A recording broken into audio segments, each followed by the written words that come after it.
título de la siguiente conferencia es La capacidad de decidir del paciente. La impartirá el doctor Diego Gracia Guillén. Les quería comentar que ayer en el taller de terapia multifamiliar, muy interesante, se mencionaba un texto de Badaraco que mencionaba el imaginario social.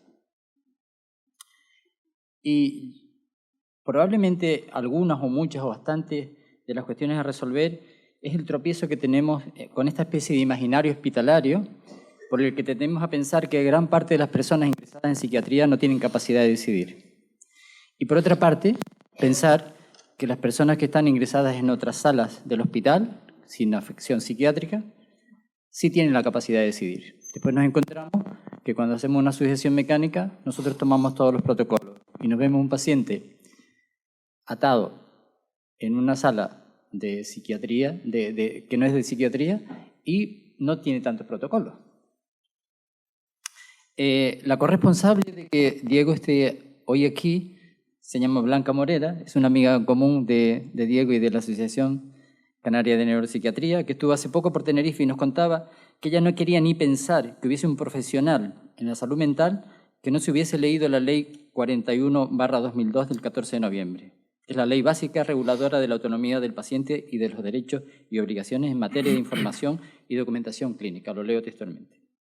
Por lo tanto, este tema no es tan antiguo y ha cobrado mucha vigencia después de la promulgación de esta ley. Ante esta realidad de una alta exigencia, tanto desde la ley como de la ética, el profesional de la psiquiatría o los profesionales de la psiquiatría debemos ser expertos cada vez más en la valoración de estos aspectos y contar con herramientas rigurosas de evaluación.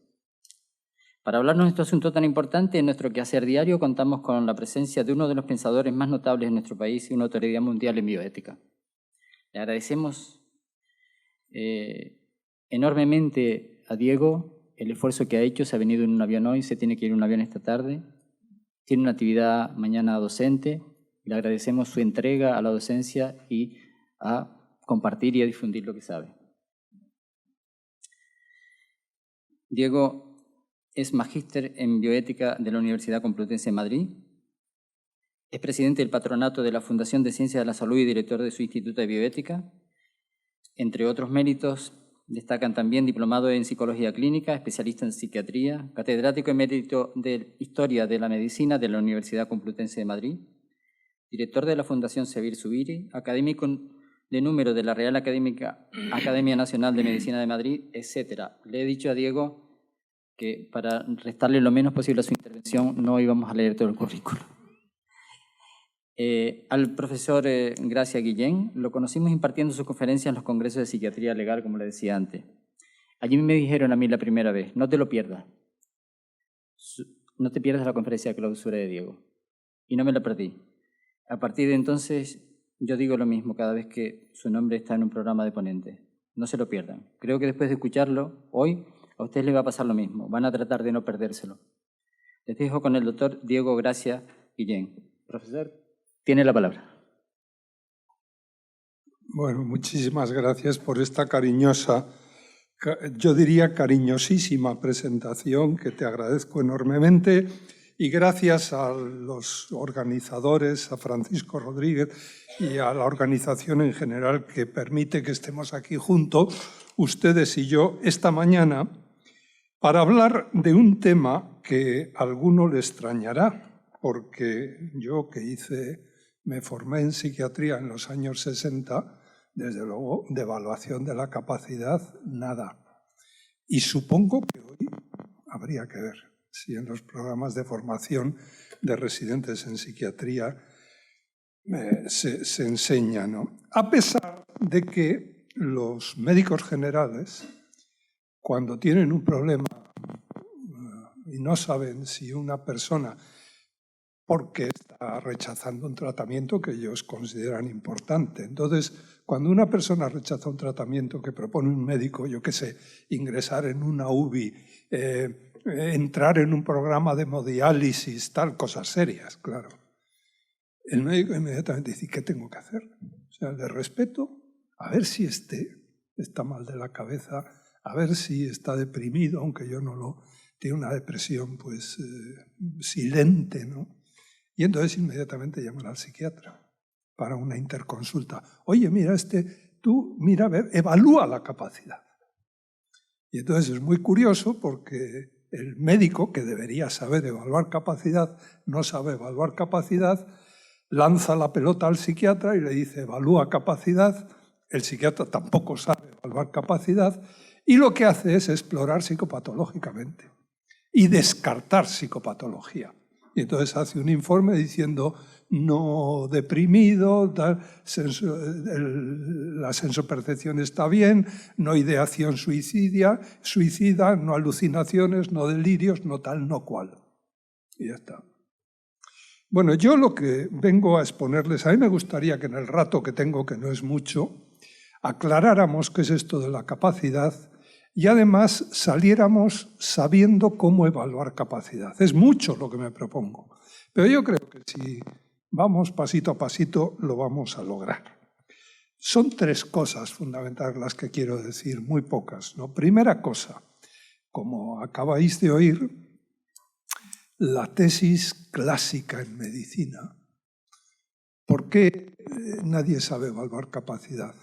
Pues porque la tesis clásica en medicina desde los tiempos antiguos, ¿no? Desde el comienzo de la medicina occidental, esto está ya en los textos hipocráticos, que son los primeros textos escritos en nuestra tradición, la tradición médica occidental. Pues desde entonces se ha afirmado siempre, se ha considerado siempre, que el enfermo es un incapaz por el hecho de estar enfermo. El enfermo, la enfermedad coloca al paciente en una situación, por ejemplo, uno de los síntomas más frecuentes de la enfermedad somática es el dolor. Y el dolor trastorna mucho, no solo el cuerpo, sino también el psiquismo, ¿no? Estoy loco de dolor. Una persona que tiene dolor o que tiene otros muchos síntomas, no digamos si los síntomas son psíquicos, pensamos que tiene una capacidad disminuida y que por tanto no es el mejor gestor de su propio cuerpo o de su propia situación y que la toma de decisiones debe pasar a otro. ¿A quién? Pues generalmente al médico. Eso, la tradición ha considerado eso, ¿no? El médico es el que tiene que tomar decisiones por el paciente. Esto es lo que ahora se llama paternalismo, ¿no? Con un, no sé, un término que está muy cargado valorativamente y además de modo negativo. No eres un paternalista, pues eso son palabras mayores. En cualquier caso, ¿por qué no sabemos evaluar capacidad? ¿Por qué este es un tema nuevo? Pues porque la postura que ha defendido la medicina tradicionalmente es que no había que evaluar capacidad porque si está enfermo ya se supone que es incapaz. ¿De acuerdo? Por ejemplo, en el texto más conocido de la ética médica a lo largo de los siglos, que es el juramento hipocrático, pues hay claro, en el juramento hipocrático, el médico, el estudiante que va a ejercer la profesión, que había estudiado en una escuela hipocrática y que iba a empezar el ejercicio de su profesión, se compromete mediante juramento a ciertas cosas, que son las que están estipuladas en el juramento, ¿no? Y la primera es, utilizaré mi saber en beneficio del paciente. Dicen, este es el famoso principio de beneficencia, pero dice, utilizaré mi saber en beneficio del paciente según mi capacidad y recto entender. Hay 2 términos griegos que es katadinamin kai logos, me parece que es. Kai krisin. Krisin es discernimiento mental. Y dinamis es un término griego que se tradujo al latín por potencia y capacidad. Es decir, estamos en el tema de la capacidad. Lo que dice el juramento hipocrático es que el médico, que es el que va a tomar las decisiones por el paciente, tiene que ser capaz. Y se supone que es capaz, pero el paciente no. Entonces, yo voy a actuar en beneficio del paciente, pero lo que sea beneficioso para el paciente no lo va a definir el paciente, sino que lo defino yo. ¿Por qué? Porque supongo que el paciente no es capaz para tomar decisiones sobre su cuerpo porque es un enfermo. En tanto que yo, que soy el sano, tengo la obligación de suplir Estoy en lo que llaman los juristas posición de garante y tengo que garantizar que la decisión que se toma por el paciente es la mejor posible. Dicho de otra manera, ¿por qué esto de la capacidad es nuevo? Pues porque tradicionalmente se ha partido del principio de que todo enfermo es un incapaz y tiene que ser tratado como un incapaz. Si quieren ustedes más fácil, tiene que ser tratado como un menor de edad. Y para esto hay hasta razones psicoanalíticas. Habría que decir que la enfermedad siempre hace regresar en mayor o menor medida y se utiliza. Y entonces, claro, esa regresión, hay unos estudios muy bonitos en los que se puede ver, por ejemplo, cómo en personas que tienen enfermedades y que están, por ejemplo, hospitalizadas durante un tiempo relativamente largo, un mes o más, un fenómeno muy curioso es que cambia el lenguaje. Las personas, los pacientes empiezan a hablar, pero empiezan a hablar con términos mucho más infantiles. Hay una infantilización del lenguaje del paciente. Y hay una infantilización hasta de las posturas del paciente. Por ejemplo, en los enfermos crónicos la posición semifetal se da mucho más que en las personas agudas, ¿no? Etcétera. Bueno, pues por todas esas razones y otras que uno se puede inventar, la medicina llegó a la conclusión de que al enfermo hay que tratarle siempre como un incapaz y que si está enfermo ya sabemos que es incapaz y no hace falta evaluar más capacidad. ¿De acuerdo? Primera postura. Esta se ha llevado la parte del león en la medicina occidental desde el comienzo de la medicina occidental, siglo V a.C., hasta el siglo XVIII. Segunda postura. ¿Qué pasa en el siglo XVIII? Bueno, el siglo XVIII, el llamado siglo de la Ilustración, el siglo de las luces, el de las revoluciones liberales, el siglo de la Revolución Francesa, el comienzo de la democracia, el comienzo del paso de la soberanía del soberano, el rey Luis XIV, ¿no?, al pueblo, el pueblo soberano, todos somos ciudadanos, ya no somos súbditos, en fin. Claro, esto plantea un problema, y es que, claro, una vez que se empoderan los individuos particulares, pues hay que plantearse el problema de si los pacientes también están empoderados y, por tanto, si no hay que respetar la autonomía de los pacientes. Este es un debate que se da en los médicos y que está muy bien estudiado. En los médicos del siglo XVIII, sobre todo en el Reino Unido, los médicos británicos, y hay varios autores muy importantes, uno de ellos un médico que es una personalidad en la evolución de la ética médica, que se llamó John Gregory. Y el debate del siglo XVIII es un debate muy curioso. Es el debate entre dos grupos. Se forman dos grupos, uno que se llamó el grupo de los rigoristas y otro el grupo de lo que llamaban los latitudinarios, los de manga ancha. Había unos con manga más estrecha y otros con manga más ancha, ¿no? Y el gran debate se produjo en torno a si se debía decir la verdad a los pacientes o no. Claro, es el consentimiento informado, es el comienzo. Es decir, si los pacientes tienen que decidir, lo primero que tendrán que saber es que tienen que decidir o cuáles son los datos básicos que tienen que integrar y tener en cuenta para tomar una decisión correcta, ¿no? Bueno, pues la tesis de los rigoristas es que había que informar a los pacientes y que decidieran lo que quisieran, ¿no?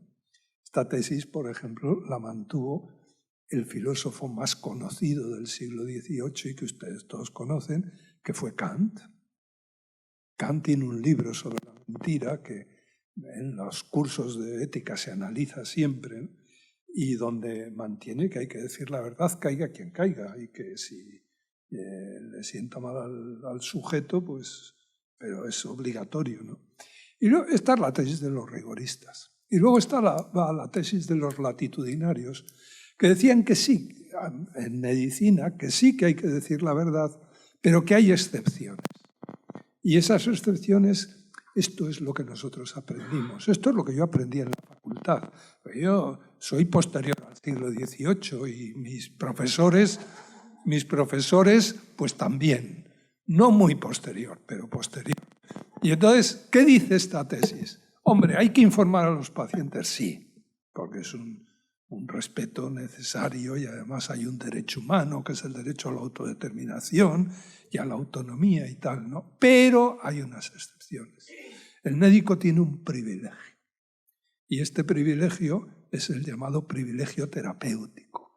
¿Y en qué consiste este privilegio? Pues no hay que informar cuando se supone que esa información puede producir más mal que bien en el sujeto al que informas.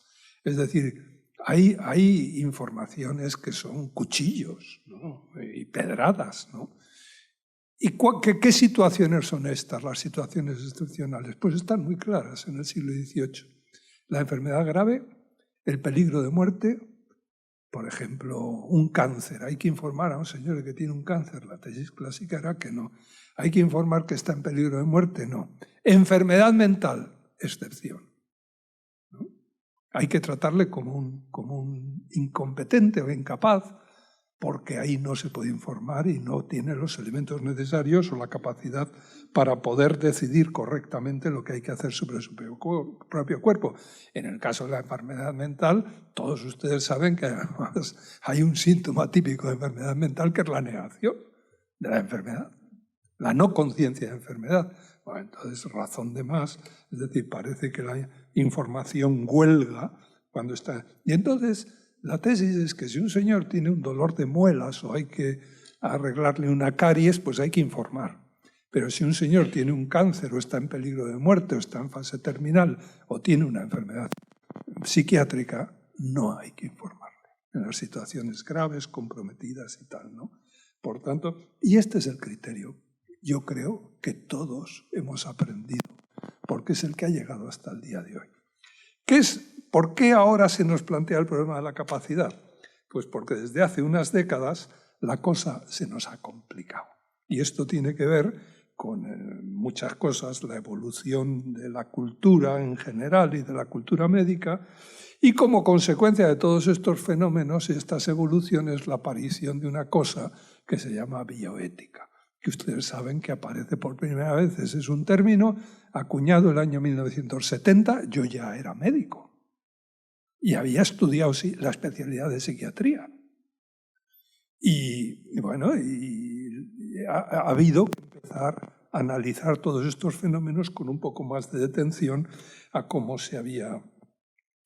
El criterio sobre la capacidad, pues miren ustedes, el primer informe que empezó a dar criterios claros sobre cómo gestionar la capacidad en el ámbito sanitario fue un informe que hizo una comisión norteamericana fundamental en el desarrollo de la bioética, que se conoce con el nombre de President's Commission, la Comisión Presidencial para los problemas éticos en relación a la asistencia y a la investigación biomédica.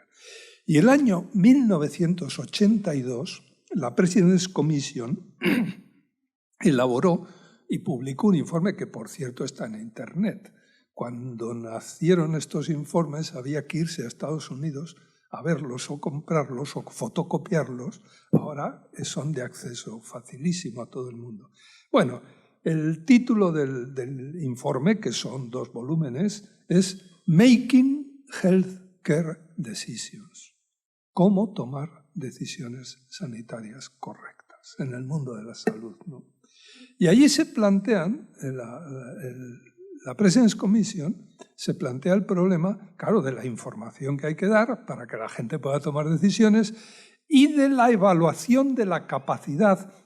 Un inciso, en el mundo anglosajón no se habla de capacidad, se habla de competencia.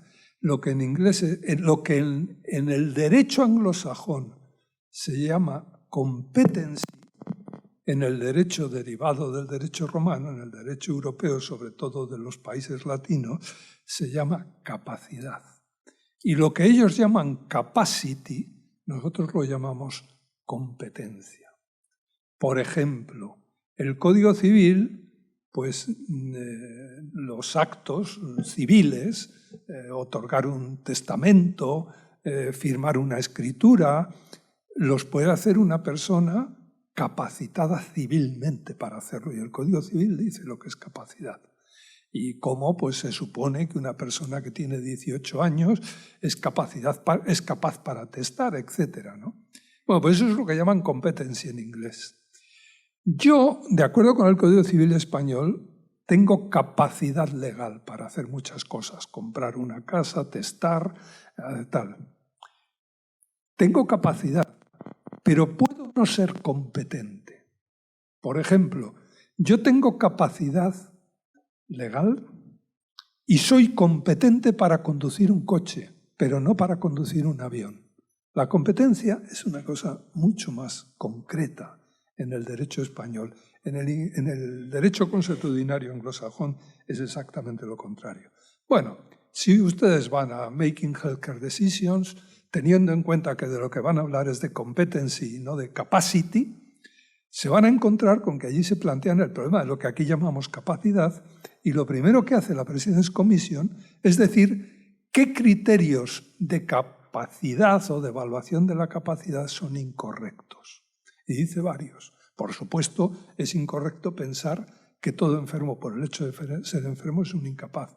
Y es incorrecto también el criterio de que todo enfermo, un criterio que entre los psiquiatras no se da afortunadamente, pero que entre los médicos generales se da.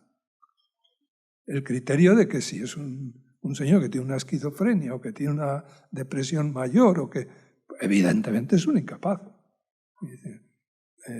Por tanto, la idea, por ejemplo, de que la enfermedad mental o los trastornos psiquiátricos privan de capacidad es también un criterio incorrecto, dice la President's Commission, ¿no? Y es también incorrecto otro criterio, claro, que es el opuesto al que ha sido típico en la época del paternalismo. Y es, bueno, si el paciente, informa usted al paciente y el paciente dice, no quiero eso. Esto es lo que llaman las preferencias expresadas. Si es capaz de expresar sus preferencias, por tanto, pues está vigil, entiende lo que se le dice, tiene capacidad de expresión, etc. Pues bueno, si el paciente dice que no, pues ya está. Es decir, el criterio de las llamadas preferencias expresadas, la President's Commission dice que también es incorrecto. Y también es incorrecto otro criterio que los médicos utilizan mucho, y es el de los resultados. Si yo le digo, claro, esto es muy curioso, los médicos se plantean la duda sobre la capacidad del paciente cuando el paciente no quiere lo que ellos dicen. Cuando el paciente acepta lo que ellos dicen, no se plantea el problema de capacidad. Todos son capaces porque dicen lo que yo quiero que digan. Y por tanto, yo supongo, en cuanto se oponen, esto es el problema de los resultados. Es decir, en cuanto al resultado es un resultado, el médico ve, yo qué sé, un paciente que necesita ingresar en una unidad de cuidados intensivos y que dice que no. Entonces, claro, es una situación grave, el médico inmediatamente se le enciende la lucecita a ver si este señor está mal de la cabeza, a ver si es incapaz. Y entonces habría que ingresarle incluso en contra de su voluntad. Bueno, entonces es cuando se les ocurre. Bueno, pues la tesis de que es incapaz el que no quiere lo que yo creo que es conveniente para él, o dice el Harrison, o dice cualquier otro libro que es adecuado, ese criterio no es correcto.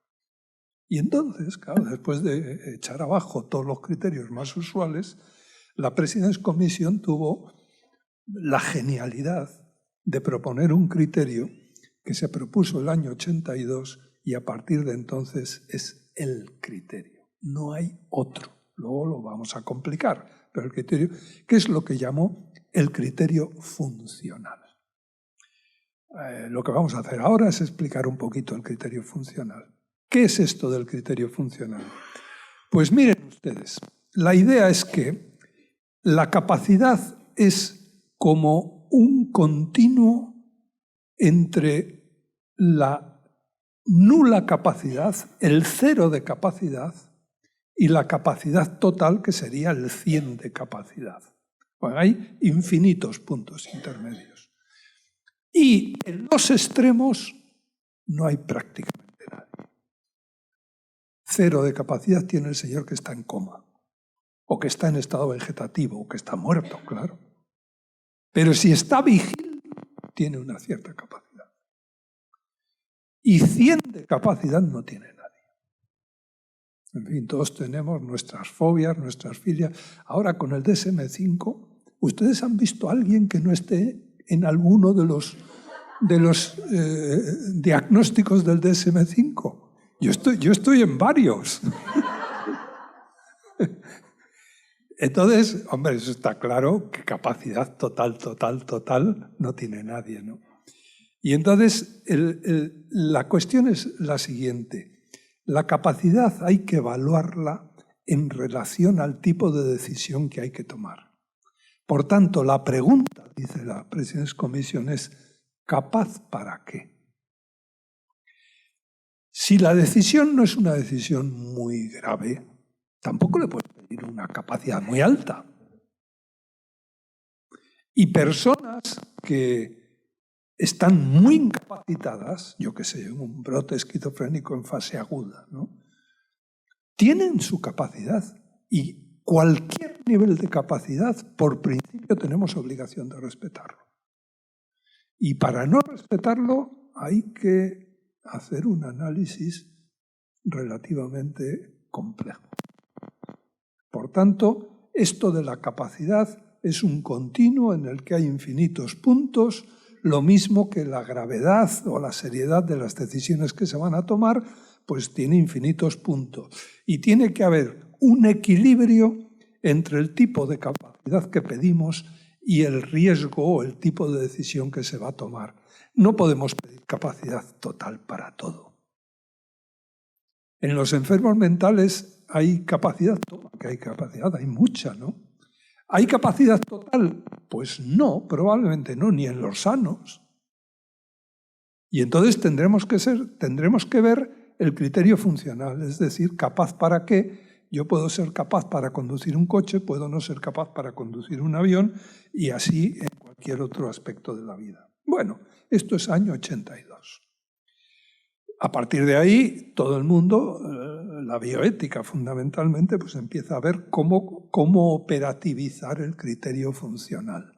Y hay unos cuantos autores, hay dos sobre todo. Hay un autor que además ha venido mucho a España y es un excelente amigo mío, que es un bioeticista norteamericano que se llama James Drain, que el año 84 publicó en el JAMA un artículo que es muy importante, ¿no? Competency to give an informed consent, capacidad para firmar un consentimiento informado o dar consentimiento informado, a model for making clinical assessment, un modelo para hacer asesoría clínica o decidir estas cuestiones. Y esto es año 84, y sobre todo el año 85 publicó en el New England de los bioeticistas, que se llama el Hastings Center Report, publicó un artículo que se titula The Many Faces of Competency, los muchos rostros de la capacidad, diríamos en castellano, de la competencia, dicen ellos. Por tanto, como hay muchas capacidades, no hay una. Y entonces él propone una escala, por tanto, del criterio básico de la President's Commission empiezan a establecerse escalas o tests para poder evaluar capacidad, que es lo que yo creo que puede ser más útil para ustedes, ¿no? Y la escala de James Drain es una escala que es de un continuo entre 0 y 100. Es lo que llama sliding scale, es una escala móvil. Y entonces tenemos que tener la idea de que esto es una escala móvil y que tenemos que ver dónde situamos a las personas, a los sanos y a los enfermos, y a partir de ahí ver si tenemos que respetar las decisiones que toman o no, ¿no? Un niño muy pequeño de 2 años tiene capacidad. Una periodista me preguntaba a mediados de esta mañana, en un momento, esto de la capacidad, y le decía, hombre, un niño de 2 años dice, mamá, agua, y la madre le dice, niño, cállate, que tú no tienes capacidad. Pues no, le da agua. Pero, en fin, lo que voy a decir ahora no tiene sentido, pero si dijera, mamá, ácido sulfúrico, pues la madre no le daría ácido sulfúrico. ¿Por qué? Porque le diría, o pensaría, no, es que tiene capacidad para pedirme agua, pero no tiene capacidad para pedirme revólver, ácido sulfúrico o cualquier otra cosa. Es decir, a su modo, la madre está haciendo una evaluación de acuerdo con la Sliding Scale de James Drain o utilizando lo que la President's Commission llama el criterio funcional. Que lo utilizamos todos. Curiosamente, lo utilizamos de un modo intuitivo en la vida normal, pero cuando llegamos a los profesionales, desaparece. Los profesionales que parece que tenían que estar mejor formados, resulta que su propia formación los ha deformado. Yo tenía un querido maestro mío, Zubiri, que decía, todo lo que forma, deforma. Y es verdad. Yo tengo un excelente amigo que es un gran odontólogo, un dentista, y me decía un día andando por Granada, hace muchos años, decía, mira Diego, yo cuando veo a una persona, lo primero que veo es la dentadura. Eso es formación, pero es de formación. Y esto nos pasa a todos. Entonces, curiosamente, la formación psiquiátrica y la formación médica, que nos permite ver tantas cosas que no ven los demás, también nos impide ver ciertas cosas que la madre normal ve con más claridad que nosotros, ¿no? Bueno, esto es año 84 y año 85, James Drain, y luego, unos años después, el año 88, pues un psiquiatra muy conocido que también viene por España y sobre todo a los congresos de psiquiatría y ley a que se ha aludido antes, viene con una cierta frecuencia, que se llama Applebaum.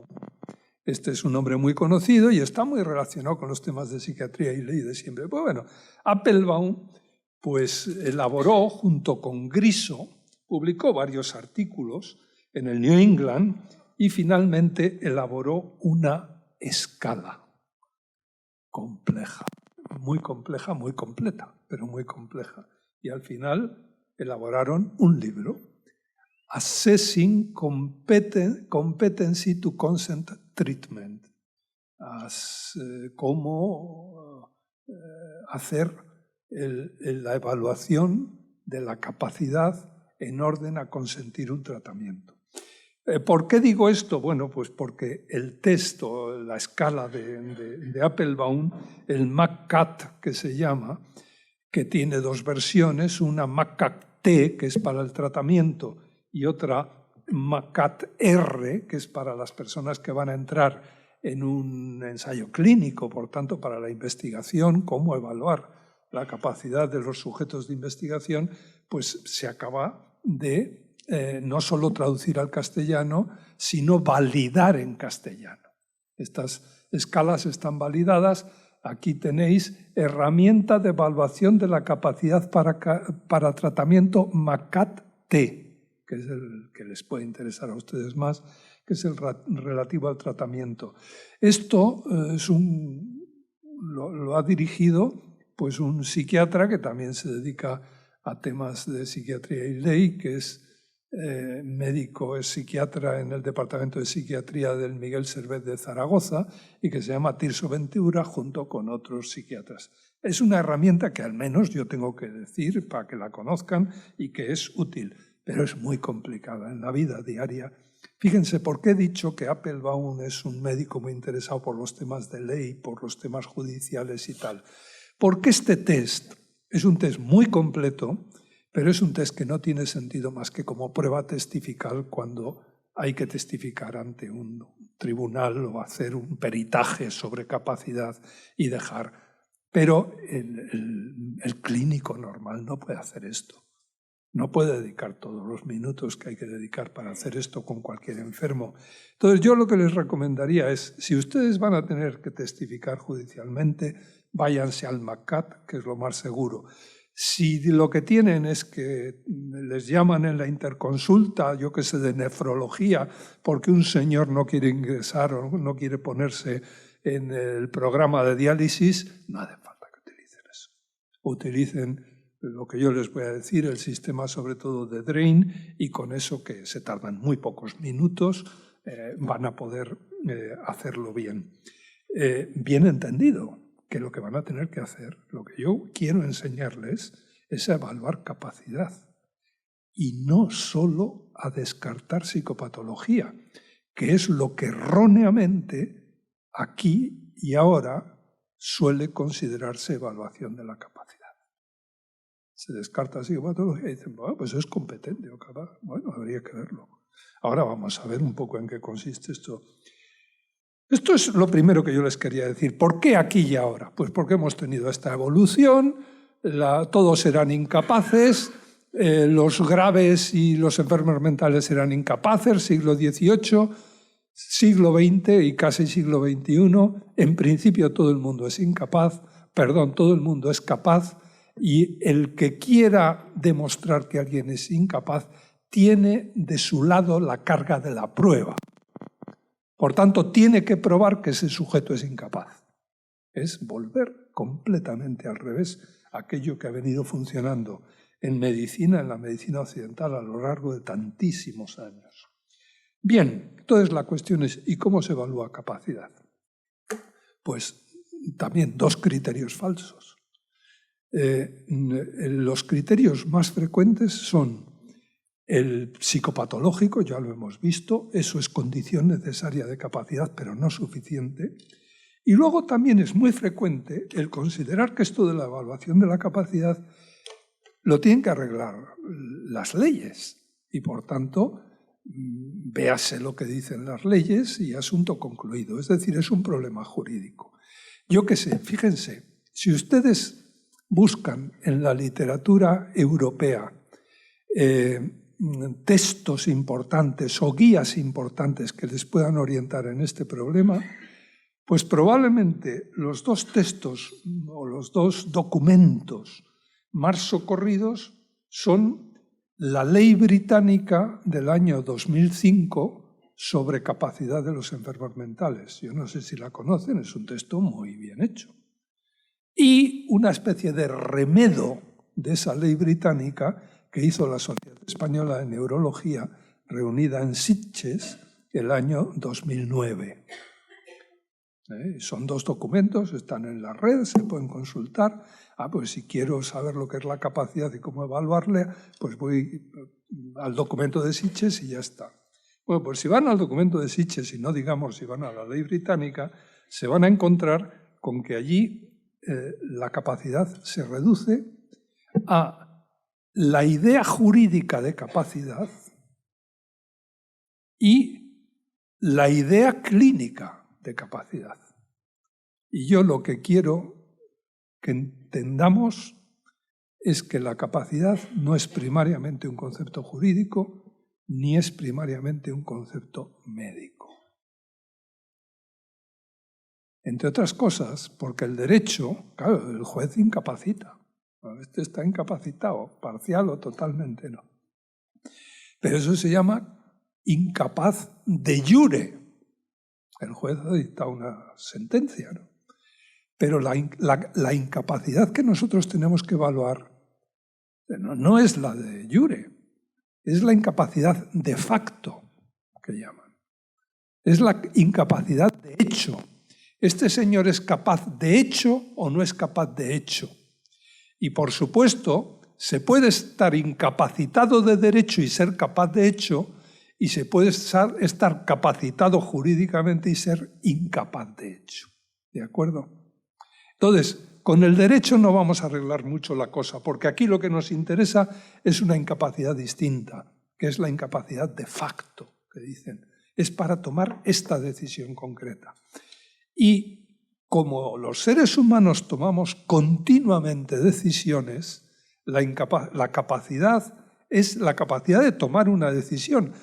El derecho nos normatizará ciertas decisiones, pero es que la capacidad no tiene que ver con ciertas decisiones, sino con todas las decisiones de la vida. No es un problema jurídico.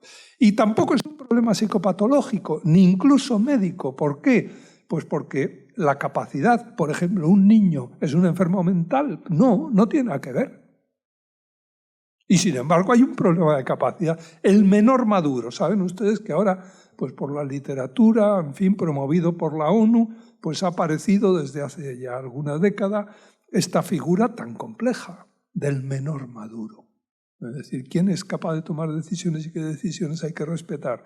Hombre, la de los mayores de edad. Mayores de edad incapaces, de hecho, así. Hay que decir que ni todos los menores son incapaces, ni todos los mayores son capaces. Y que si hay una cosa que ahora se llama menor maduro, por tanto un menor capaz, de hecho, también habrá que hablar de mayores inmaduros.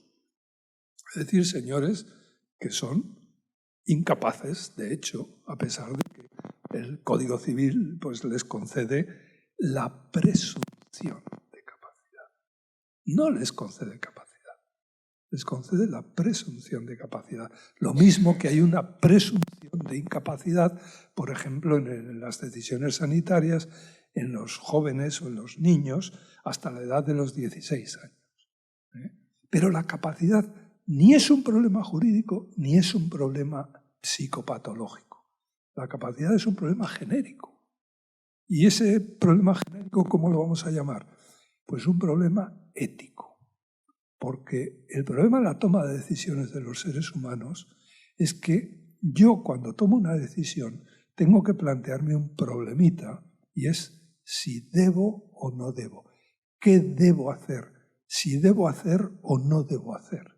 Bueno, pues esto, el deber, la disciplina que se ocupa de esta característica peculiar de los actos humanos, de todos los actos humanos, que tiene que ver con el deber, eso es lo que se llama ética.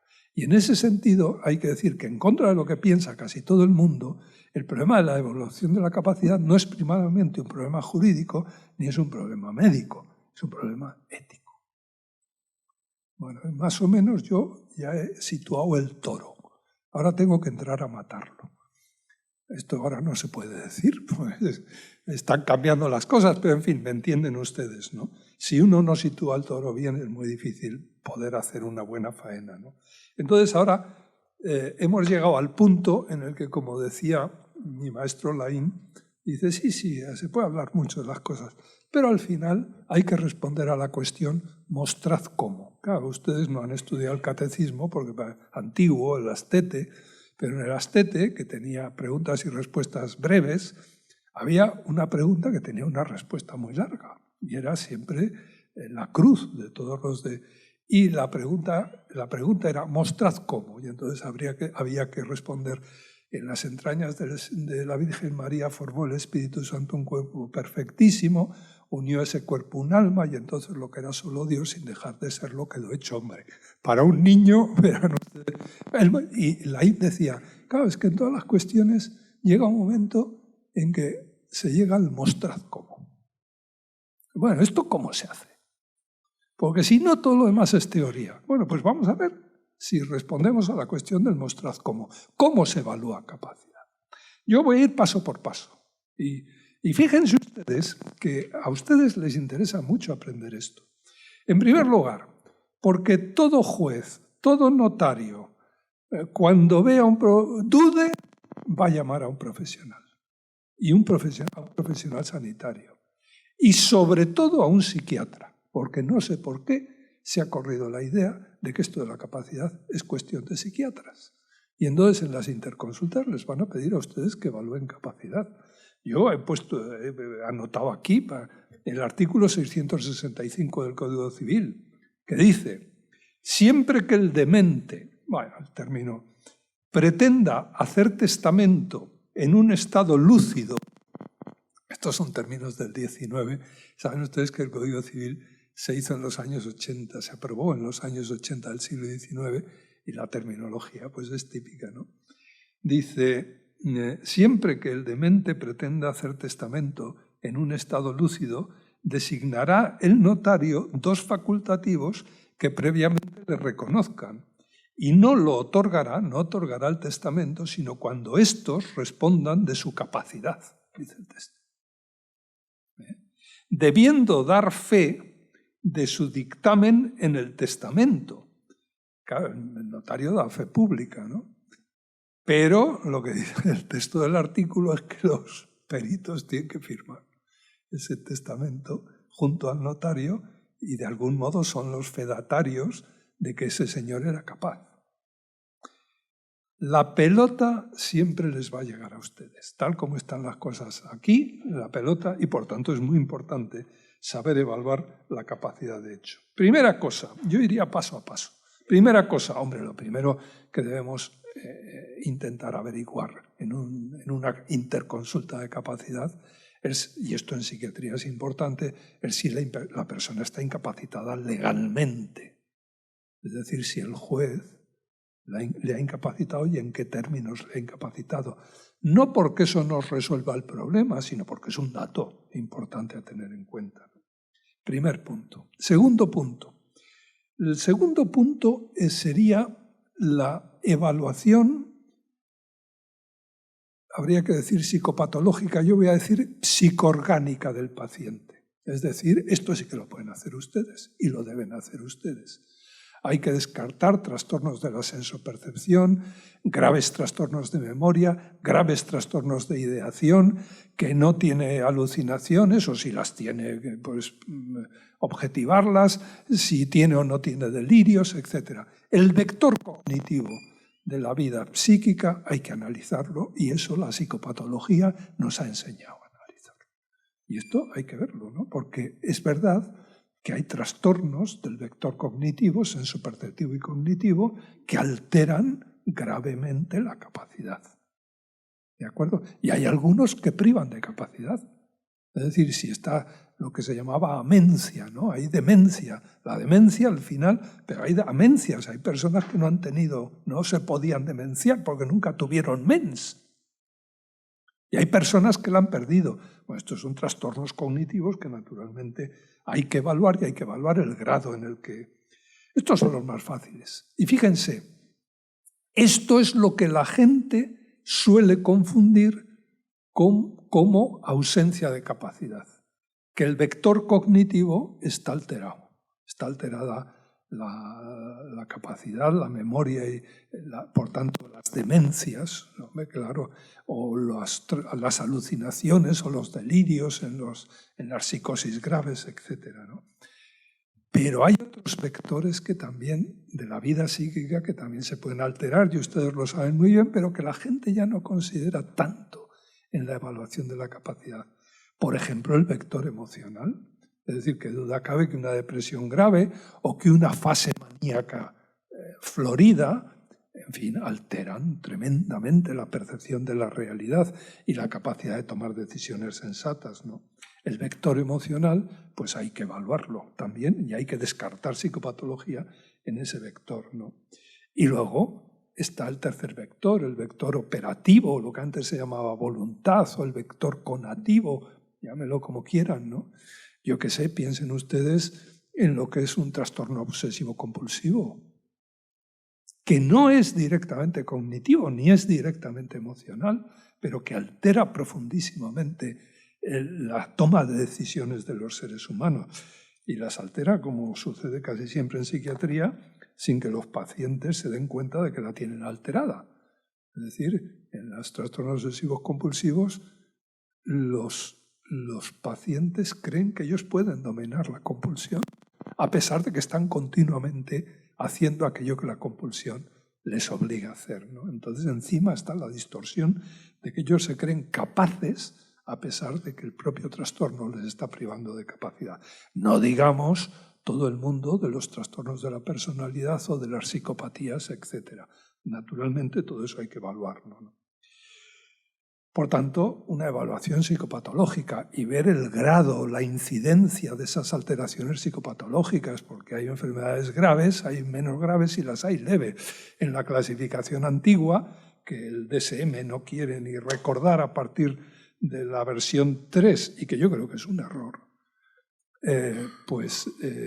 ya no hay neurosis, ahora hay trastornos, ¿no? Todos son trastornos, ¿no? Y la palabra neurosis nos la hemos comido, pero en fin, había psicosis, eso sí creo que se sigue, y había neurosis, había trastornos más graves, había trastornos más leves, ¿no?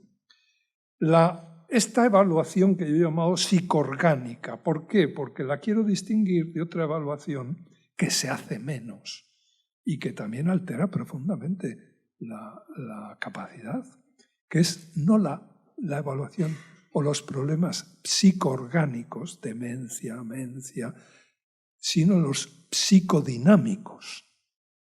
Porque la capacidad es la capacidad de un sujeto que tiene una biografía y que tiene sus conflictos, no solamente tiene su sistema nervioso y sus aminas, sino que además tiene su vida y sus conflictos, ¿no?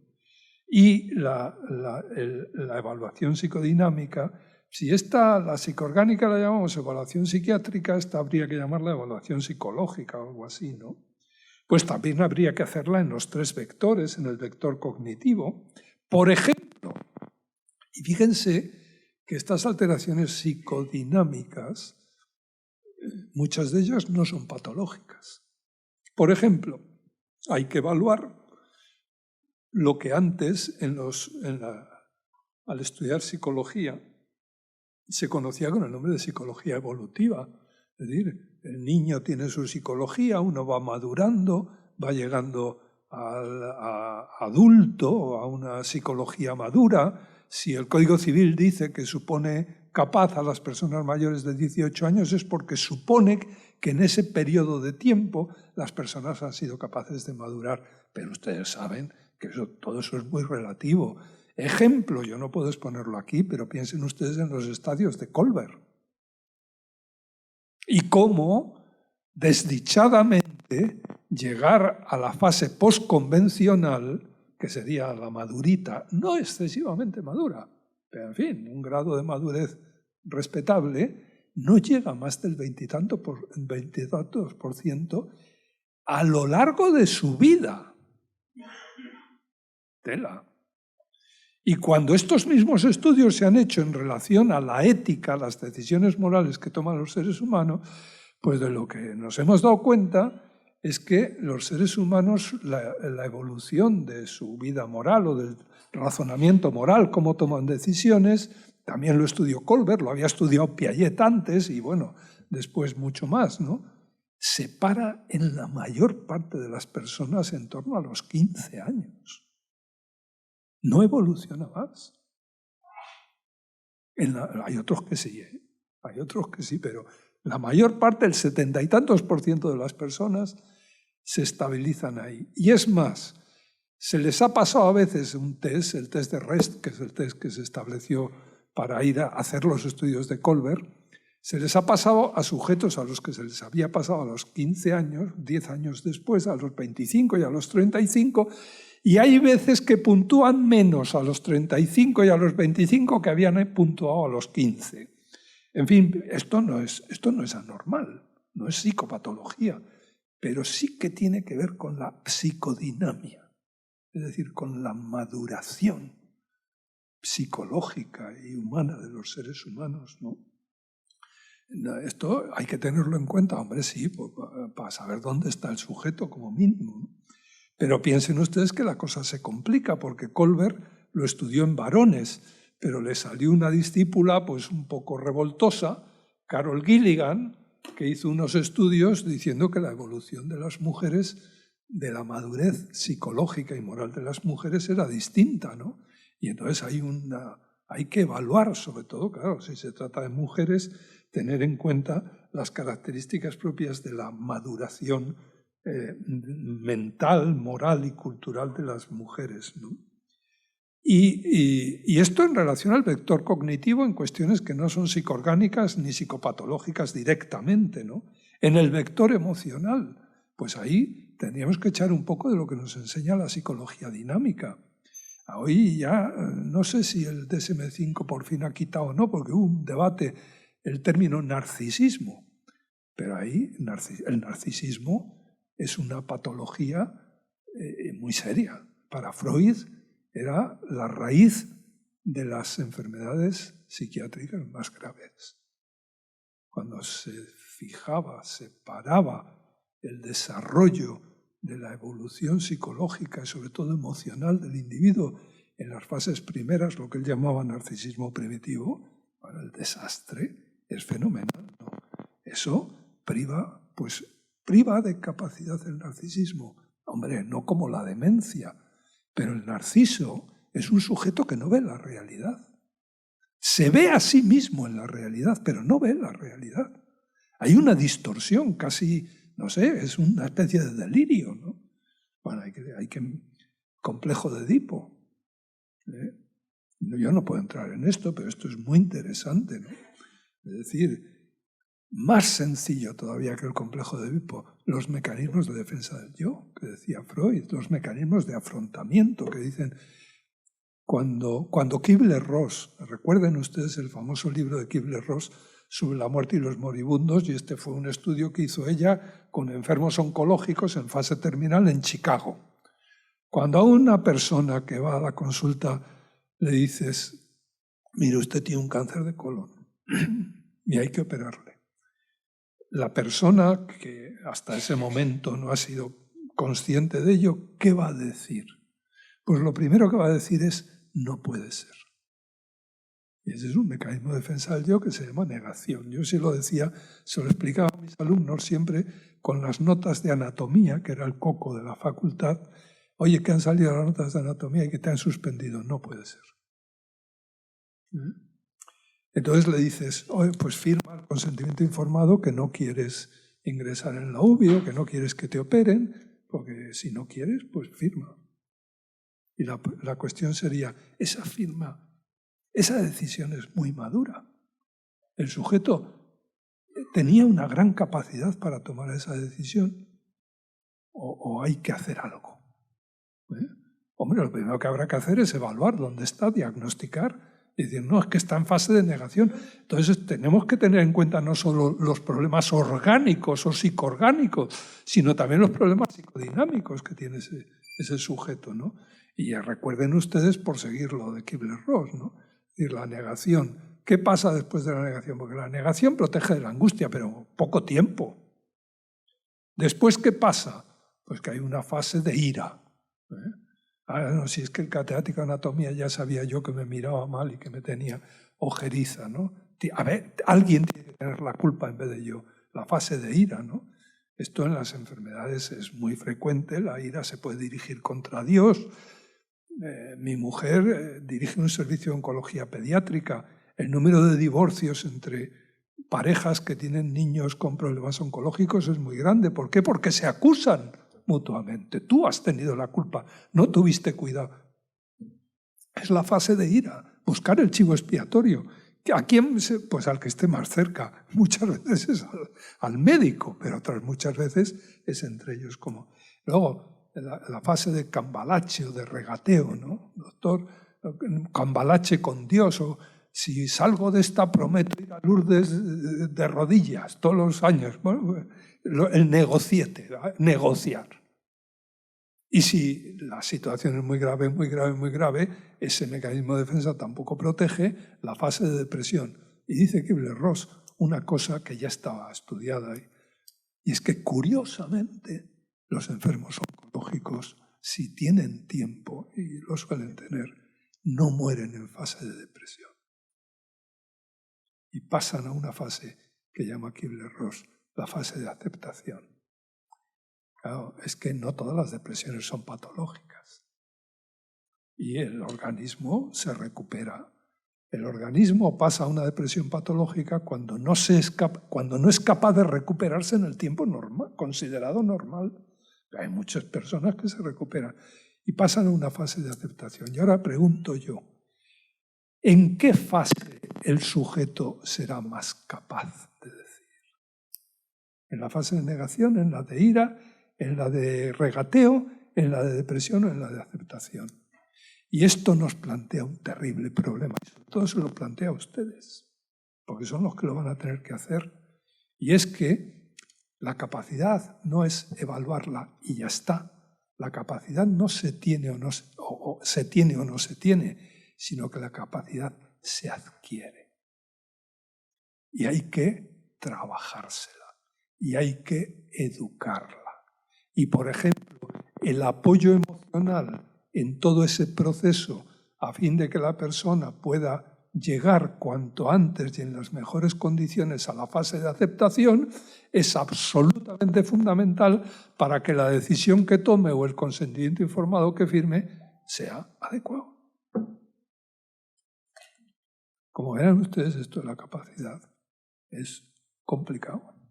pero es fundamental, ¿eh? Y precisamente una de las funciones que tiene todo terapeuta, pero por supuesto el psiquiatra y el psicoterapeuta, es intentar no solo evaluar alteraciones psicoorgánicas, sino también identificar los conflictos psicodinámicos y apoyar en un intento de que las personas resuelvan sus conflictos y puedan tomar las decisiones más maduras, más competentes, más adecuadas, ¿no?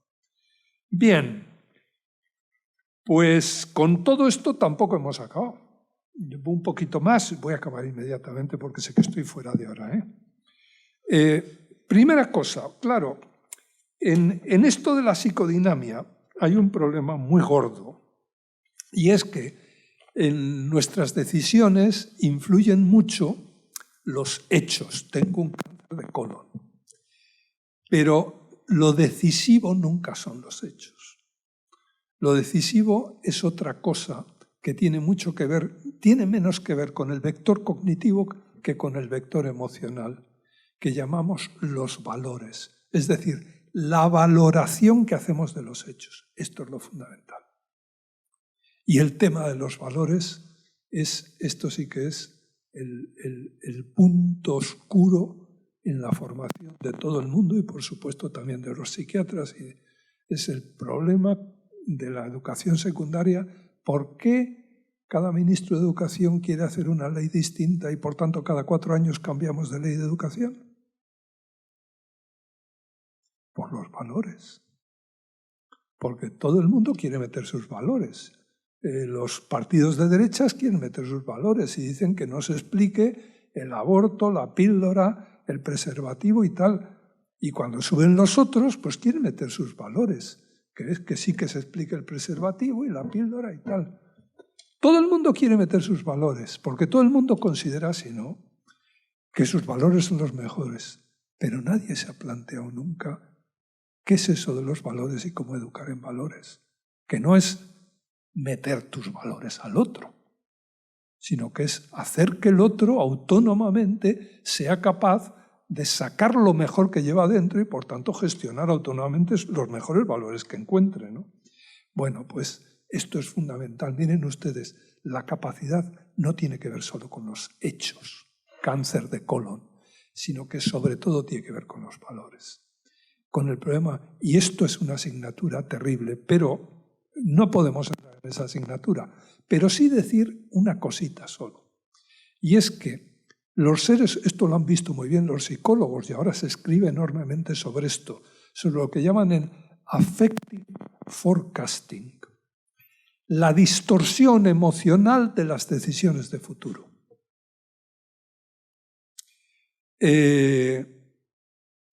Yo no sé, lo habrán visto ustedes, toda persona sana y todo profesional sanitario sano, cuando ve a un paciente muy malo, muy malito, dice, yo en esas condiciones no me querría ver, eso no merece la pena vivirlo, ¿no? Es decir, valora la situación del paciente negativamente. Bueno, pues cuando esa gente llega a esa situación, cambia la valoración. ¿Qué significa esto? Que la valoración que hemos hecho nosotros, profesionales sanitarios, es falsa. Que no nos hemos dado cuenta del valor positivo que tiene la propia... Por ejemplo, por poner un ejemplo, ¿cómo denomina la legislación española a las personas que tienen problemas? Pues los llama discapacitados. Hablen ustedes con un discapacitado y díganle discapacitado. Y les va a decir que no quieren que les llamen así. ¿Por qué no quieren? Por el hecho, no, el hecho está por la valoración. La tesis es que discapacitado tiene una valoración negativa que a la vez lleva a unas segregaciones de todo tipo en la vida. Y ellos no quieren que se les llame discapacitado, porque se les está valorando, se les está discriminando. Y la discriminación es de valor, no de hecho. No es que no quieren que le veas que está en una silla de rueda, es que no quieren que les valores como les estás valorando. Y entonces, ¿cómo quieren que se les llame ahora? No sé si lo han visto ustedes. Diversos funcionales. Bien entendido que diversos funcionales somos todos. y que por tanto ahí hemos anulado el elemento de valoración negativa. ¿Qué quiero decir con esto? Mucho cuidado, que nuestras primeras valoraciones suelen estar sesgadas y que hay que estar muy al tanto de las valoraciones y hay que analizar las valoraciones que hacemos, porque sólo así conseguiremos valoraciones maduras, sensatas, prudentes, responsables, sabias, llámenlo ustedes como quieran. Bueno, pues si no somos capaces de tener en cuenta todos estos sesgos naturales que tiene el ser humano cuando valora, evidentemente las decisiones que tomemos van a estar muy sesgadas. Habría que decir, nuestra capacidad va a estar disminuida, y cuando estamos en relación con un paciente y queremos que tome una decisión madura y estamos tratando de saber si es capaz, tenemos que intentar dialogar con él. ¿Cómo se llama esto? Pues miren, esto se llama deliberar. Mi tesis, lo he dicho por todo el mundo, es que la relación clínica es una relación de deliberación, en orden a conseguir un término, y es que las decisiones clínicas, que son las que nos tocan a nosotros, si estuviera hablando a jueces, pues otra cosa diría, pero que las decisiones clínicas sean decisiones maduras, responsables. Y solo eso puede considerarse capaz. Solo la persona que llega a ese grado de madurez pues estará haciendo las cosas correctamente. Dos cositas más y acabo. Bueno, pues ya está bien, ¿no? Ya sabemos cómo evaluar capacidad, aunque nos lo ha puesto usted muy difícil. Yo no. La cosa está así, ¿no? Pues tampoco. Todavía nos queda un punto más, que sería lo específicamente ético de la evaluación de capacidad. Porque hasta ahora, psicólogo, psiquiatra, neurólogo, ahora viene la parte puramente ética. ¿Y la parte ética cuál es? Pues miren ustedes, la escala móvil de James Drain. Y es que yo tengo que intentar ver en qué punto de la escala móvil está el paciente, por ejemplo. Claro, si tiene 100 puntos, no voy a distinguir 100 puntos, pero puedo distinguir 3. Puedo decir, ¿quiénes serán capaces al 25%, al 50% y al 75%? Al 25%, ¿qué sería? Hombre, muy incapaces, tienen poca capacidad. ¿Quiénes están en esa situación? Dice James Drain, pues están los psicóticos en fase aguda, los niños muy pequeños, las personas que tienen una demencia relativamente grave ya o avanzada, los enfermos graves. Están ahí. Si en vez de tener una psicosis en fase aguda, lo que tengo, si no estoy en brote esquizofrénico o en una depresión mayor en fase aguda, sino que estoy más o menos controlado, o lo que tengo es una neurosis o una adicción, a lo mejor no estoy en el 25%, sino que estoy en el 50%. Y si no soy una persona, digamos, normalita, a lo mejor estoy en el 75%. Bueno, ya hemos catalogado un poco a los pacientes o a las personas en la escala móvil. Y ahora la pregunta es, ¿cómo es capaz? ¿Para qué? El señor que está en el 25%, ¿para qué es capaz? ¿Para qué es capaz un niño pequeño? Y dice James Drain, dice, para aceptar tratamientos eficaces y rechazar tratamientos ineficaces. Una perobriada, pero muy importante. Por ejemplo, la madre, cuando dice al niño, mamá agua, y le da agua, está utilizando este criterio, lo sepa o no. ¿Pero por qué es importante este criterio? Pues porque el señor que está en el 25% tiene capacidad para aceptar tratamientos eficaces y rechazar tratamientos ineficaces.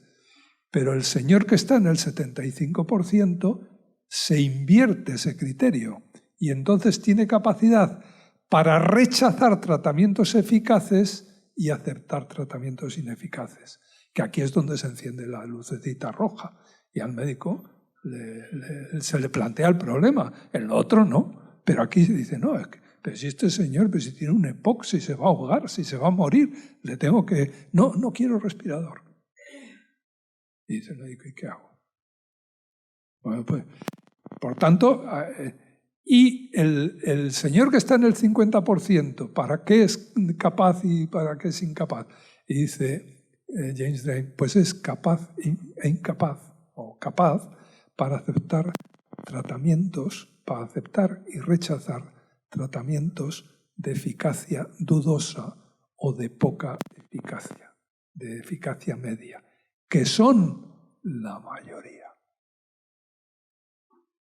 Y para eso no hace falta mucha capacidad. Y esta es la evaluación ética, es decir, yo puedo descartar psicopatología, pero descartando, o decir que es un señor que es un esquizofrénico, que es un depresivo, pero si tiene capacidad suficiente para rechazar muchos tratamientos que son de una eficacia relativa, pero no excesiva o no vital, o es dudosa su eficacia, tengo que decir que es capaz para ello. Y si no, estoy incumpliendo un principio básico de la medicina y de la ciudadanía, que es respetar la autonomía de las personas. ¿De acuerdo?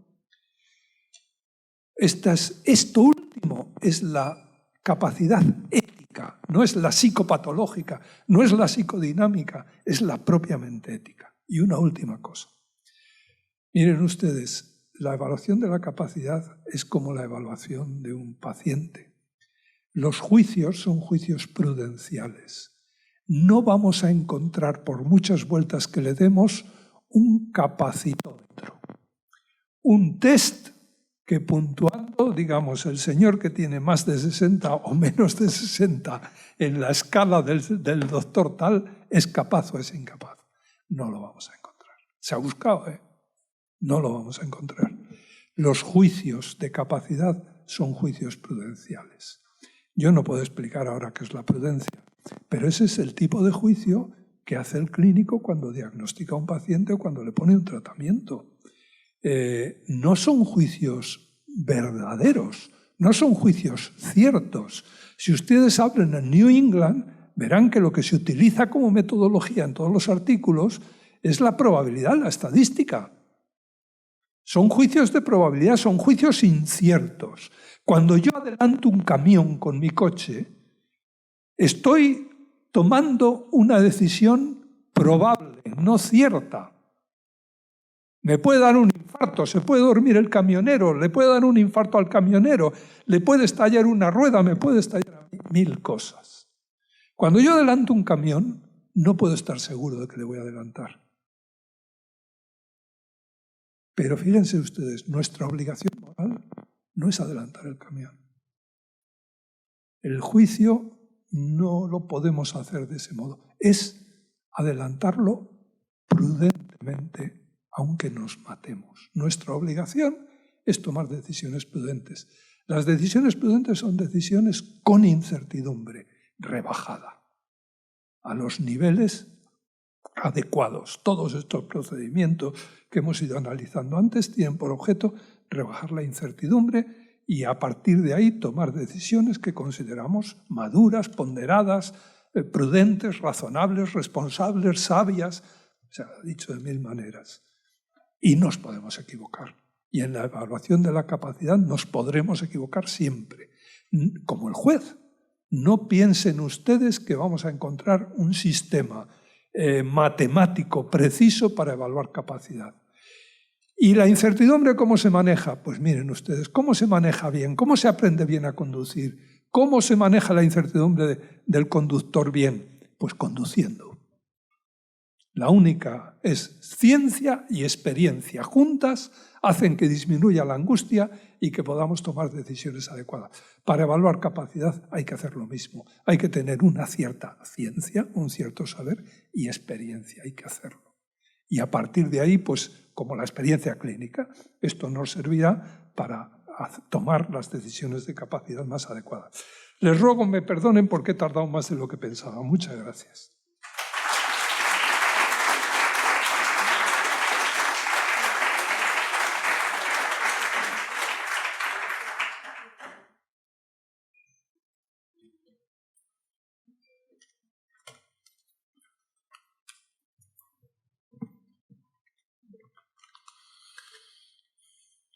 Gracias, Diego.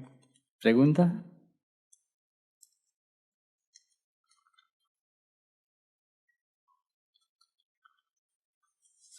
¿Puedo empezar yo? Te quería plantear, Diego, si siguiendo el porcentaje del estadio moral, de madurez moral, que tanto me llama la atención, cosa que te he escuchado ya otras veces, me parece interesantísima. Estamos los psiquiatras y los médicos ausentes de esa propia estadística, es decir, llevado a la población psiquiátrica y médica, podríamos pensar que el 70% de nosotros tampoco estamos en un estadio moral como para tirar cohetes, ¿no? Como para evaluar mucho, ¿no? Evidente. Es decir, esto se da no solamente no es pensar que el 75% es la gente que no ha ido a la universidad. No, no, no. Esto es muy normal, es casi todo el mundo. Lo que pasa es que hay personas, fíjate, si es que cometemos errores tremendos, ¿no? A las personas que les exigimos más son a las que no se paran a los 15 años.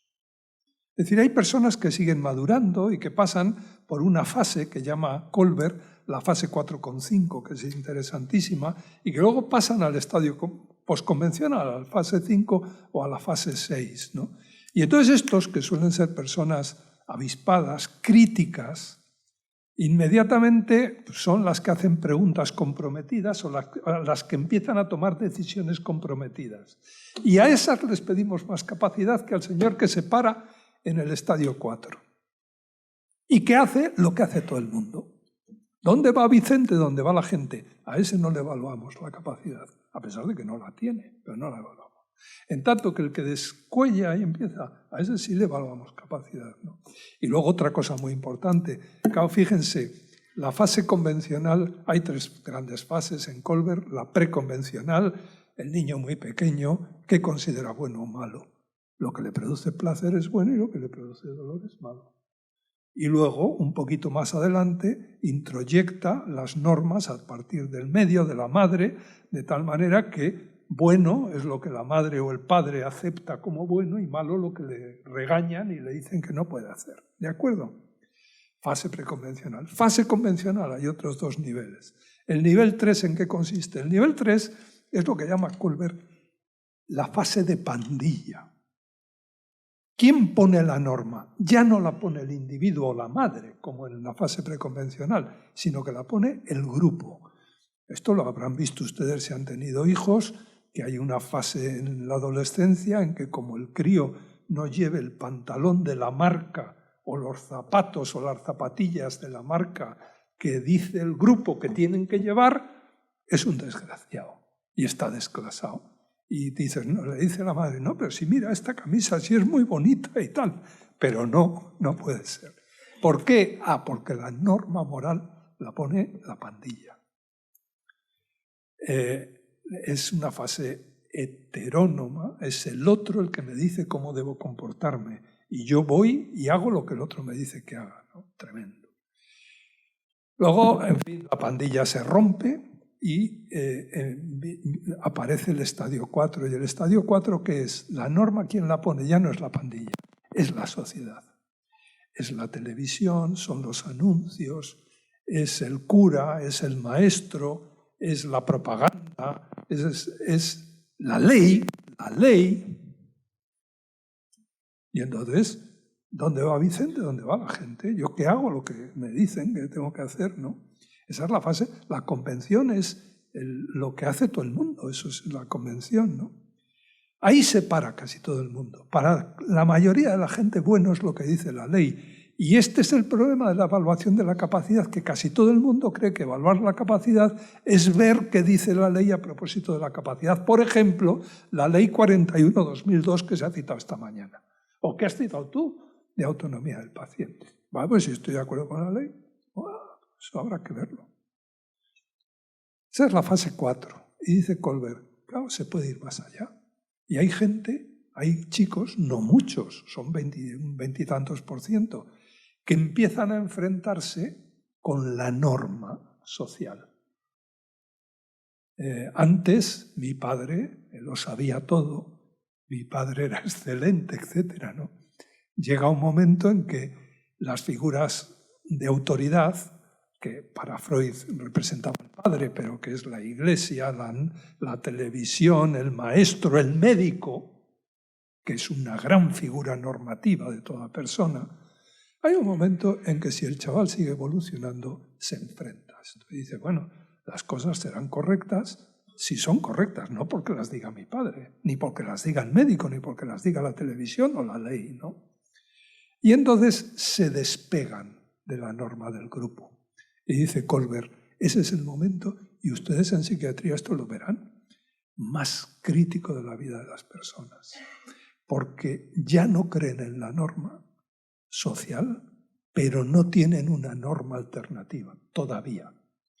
Y entonces es la fase que él llama el nivel 4,5, que es la gran crisis juvenil. ¿Qué dice mi madre? ¿Que no me embarace? Pues me embarazo. ¿Que no fume porros? Pues fumo porros. ¿Por qué? Porque yo tengo que demostrar que ya no creo en la norma convencional, pero no tengo otra norma. Si esa fase es, por ejemplo, para el tema de las drogas, yo he trabajado con la Fundación de Ayuda contra la Drogadicción, esa es una fase crítica. Y el señor que se engancha a las drogas, el joven que se engancha a las drogas en ese momento, lo tiene muy negro. Bueno, se puede pasar la fase 4,5 y entonces se pasa a los estadios que llama Kohlberg postconvencionales. Y en los estadios postconvencionales, la norma, ¿quién la pone? Pues la norma la pongo yo. Yo tengo que ver qué es lo correcto. Esto es lo duro y esto es lo difícil, ¿no?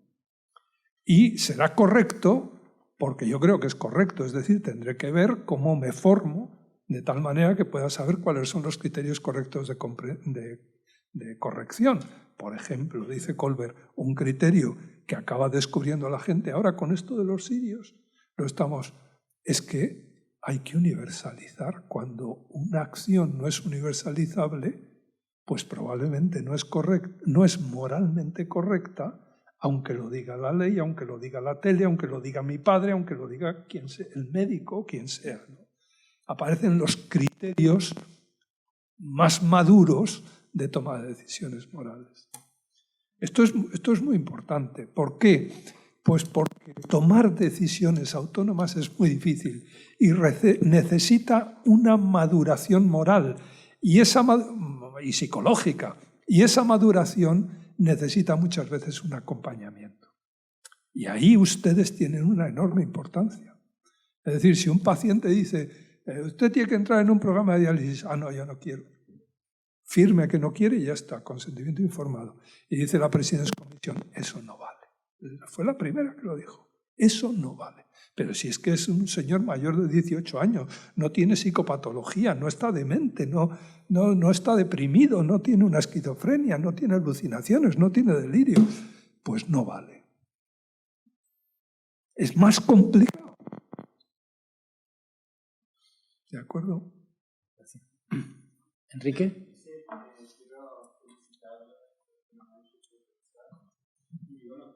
Creo que Félix tenía razón en lo que dijo en la presentación. Y quería aprovechar para preguntarle sobre un debate que tuvimos ayer en el Hospital Insular teníamos una reunión de 15 psiquiatras de guardia. Se planteó el debate de si teníamos que sistemáticamente hacer involuntarios a todos los pacientes que ingresaban con trastorno mental grave. Curiosamente, los más jóvenes pensaban que sí, que sistemáticamente había que hacer involuntarios a todos los pacientes, porque el mero hecho de tener una descompensación psicótica hacía que, aunque consintieran en el ingreso, no estaban capacitados para dar su consentimiento. Sin embargo, los mayores pensamos que no. Que es lo que casi siempre hemos hecho. Es interesante esto. Entonces, tiene toda la razón. Este debate porque sucedió ayer. Mire, primera cosa, desde el punto de vista jurídico, todos son involuntarios. Por eso el juez va a tener que hacer allí presente en un plazo de 48 horas o lo que sea, ¿no? Ahora bien, lo que hay que decir es que con el defecto psiquiátrico que usted quiera, con el defecto psicológico que tenga el paciente, tenemos obligación de respetar la capacidad que tenga, aunque sea pequeña. ¿Esto qué quiere decir? Pues que aunque sea involuntario desde el punto de vista jurídico, los profesionales tenemos obligación de intentar que sea voluntario, es decir, que el paciente, a través de la persuasión y tal, acepte el internamiento si es que es conveniente para él. Por tanto, uno no puede decir, bueno, como no es competente y no es voluntario, pues ingreso a la fuerza, ¿no? Que vengan los enfermeros, que se lo lleven y que lo ingresen. Eso no es correcto. Nosotros tenemos obligación de respetar la capacidad de los pacientes y de los no pacientes, de los niños también, ¿no? Sea la que sea. Ahora bien, si está en peligro su vida, si tiene un brote agudo, etcétera, les vamos a tener que ingresar aunque no quieran, pero tenemos que hacer el pino para que quieran. ¿Se entiende esto? Esa sería la cosa.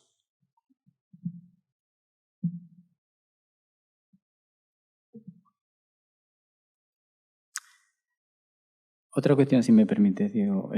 Aunque sea una cosa simple, pero a veces se discute y no tenemos claro qué es lo que hacer y probablemente eso sirva para entender otras situaciones. ¿Qué hacer frente a los prejuicios religiosos? Es decir, niño adolescente llega a urgencia, necesita transfusión, padre se niega. El testigo de Jehová, el clásico tema, clásico. Claro, fíjate, yo creo que lo que habría que intentar, y con los testigos de Jehová yo trabajo bastante, ¿no? Y se consigue mucho. Por ejemplo, la tesis clásica de la medicina española con los testigos de Jehová es: firme usted el consentimiento en cirugía, firme usted el consentimiento de que si necesita sangre se le pone sangre. No, doctor, yo soy testigo de Jehová. Pues si no firma el consentimiento informado, yo no opero. Firme el alta voluntaria. O consentimiento informado o alta voluntaria. Pero a mí, no.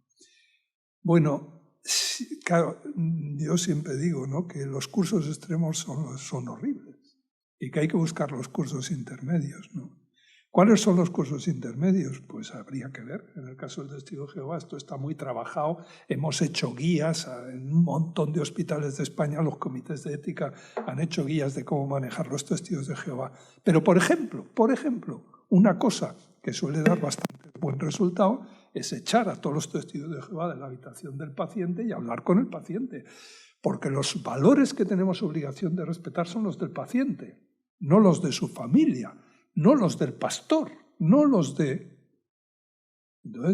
Entonces, por ejemplo, un último caso hace no mucho, ¿no?, que era una madre.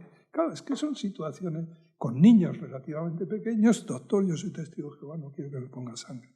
Bien, no se preocupen, nosotros vamos a hacer todo lo posible para hacer la operación sin sangre.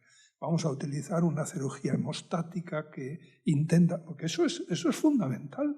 Ese valor tenemos obligación de respetarlo hasta donde podamos. Pero luego, claro, le dices, mire, vamos a hacer lo que sea para no ponerle sangre, pero yo no estoy seguro de que no vaya a ser necesario, que si no puede usted fallecer, ¿no?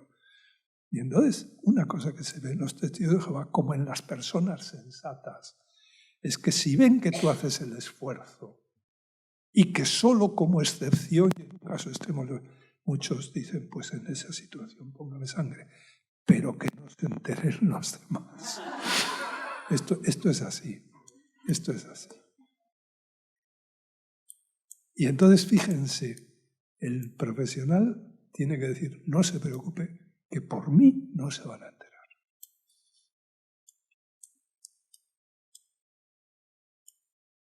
¿Alguna pregunta más?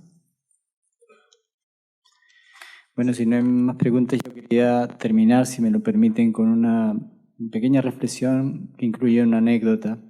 Hace un año y pico escuchamos a Diego en San Sebastián, en una conferencia que a mí me gustaría un día invitarlo para que la diera aquí en Canarias, que es Ética y Psicoterapia. Estábamos como 200 psiquiatras por ahí aproximadamente, ¿no, Diego? Aproximadamente 200 por ahí. El desarrollo de la conferencia, que no lo voy yo ahora ni a poder recordar, era una especie de análisis del aparato psíquico del paciente, pero no solo del paciente, sino del propio terapeuta, ¿no? Es decir, se llegó a la... Diego nos condujo a qué hacía, cómo debía ser la relación o cómo se estaba dando en psicoterapia del superyo del paciente con el superyo del terapeuta.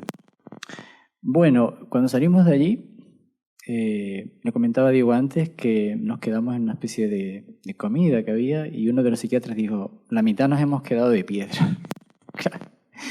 Bueno. Hombre, dicho esto, yo tengo la obligación de aclararles un poco la situación para que no se vayan. Se trata de lo siguiente, ustedes saben que Freud estableció como un principio básico de la psicoterapia la neutralidad y que esto en psicoterapia se ha desarrollado mucho, es decir, el profesional tiene que ser como el espejo en el que se refleja, etc. Todas estas, la teoría del espejo y otras, ¿no?